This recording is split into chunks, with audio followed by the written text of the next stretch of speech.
ఎప్పటికైనా బిజినెస్ చేయాలి. బిజినెస్ అంటే investment, strategy, talking power. Pickle బిజినెస్లో గ్రోత్ ఉంటుందా? ఉషా గుప్తా 88 ఏళ్ళు తన భర్త రాజ్ కుమార్ మరణాంతరం పికిల్స్ విత్ లవ్ అంటూ ఉమెన్స్ ట్రాన్స్ఫర్మేషన్ ఇండియన్ అవార్డు పొందారు. కృష్ణ యాదవ్ ఆర్థిక పరిస్థితి బాగోలేక ఇంటి నుండే పచ్చడి తయారీ 500 రూపాయల నుంచి స్టార్ట్ చేసి 5 కోట్ల టర్నోవర్తో నారీ శక్తి పురస్కార అవార్డు పొందారు. అంటే మనం ఆలోచించే విధానం పెద్దదిగా ఉండాలి. ఇన్వెస్ట్మెంట్ కంటే కూడా.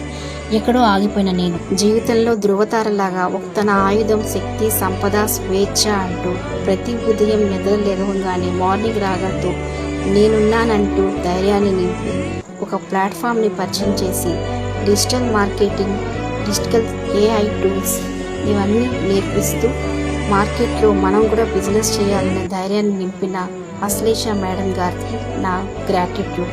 ఇప్పుడు నేను కూడా ఒక బిజినెస్ ఓనర్ని అయ్యాను.